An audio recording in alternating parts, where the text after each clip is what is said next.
Hi guys, it's Kate here with a book review for you today, and that is The Tenant of Wildfell Hall by Anne Bronte. So I have complicated feelings about this book. On the one hand, I did enjoy it, and I thought it was fairly riveting, but on the other hand, it has one flaw, and it's the fact that it's not Jane Eyre.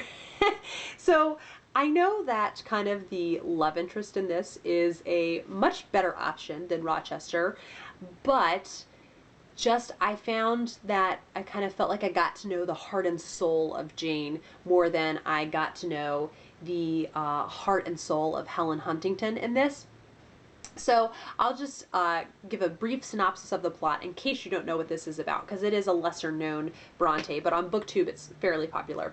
Anyhow, Helen Huntington is the protagonist in the story, and in the beginning of the story she has moved somewhere to Wildfell Hall, to a big mansion with her son, and basically is getting to know the people in the town, and she's just acting strange. She's not acting normally, and they don't know what's up. But then eventually you find out that she has a husband who is extremely abusive, who she ran away from. And so part of the book is, her moving to this new town, but then there's a big interval in between where you find out about how she met her husband, how she married him, and how their relationship kind of went sour after that. And then the end of the book is kind of the resolution of that. You find out, what kind of happens with that relationship and her in the new place. So it was very interesting, and it was interesting to see her meeting her husband Arthur and kind of how he woos her. But it was also extremely frustrating because as soon as she meets him, I'm just like, red flag, red flag, red flag, red flag. It was so frustrating. I'm just like, you do not understand. You should not even be giving this guy the time of day. This is going to be bad. He's not going to treat you well. And so that was really hard for me, just to see that she's falling in love with this guy who's terrible. And obviously, because you start out the book knowing that she's run away from him, he's terrible. So that's a really frustrating experience. And so this is a much less fun one, I'd say, than Jane Eyre.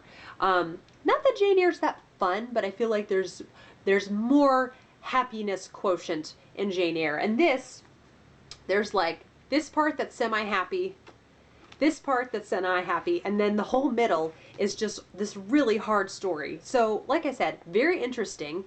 It did start to drag a little bit for me just because it's so much of hearing about her husband and all his reprobate friends. And so it did, like I said, start to drag for me a little bit, but then I got the audiobook, and so that really helped me get through this.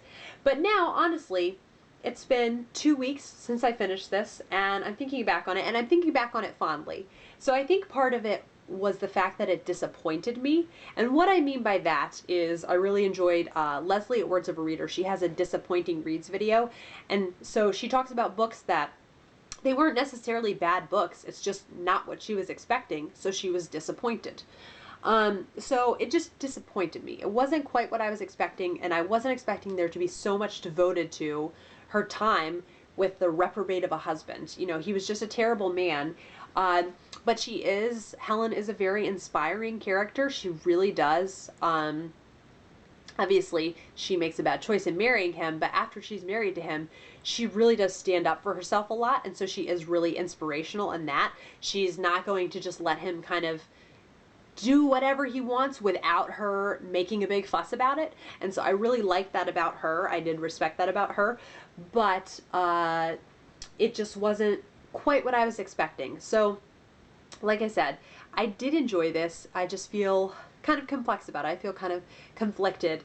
But I will say, just like the other Brontes that I've read, I was driven in right away. The Brontes, I don't feel like I'm reading classics when I read them. It's just easy reading to me, and very plot-driven stories with some beautiful prose in there.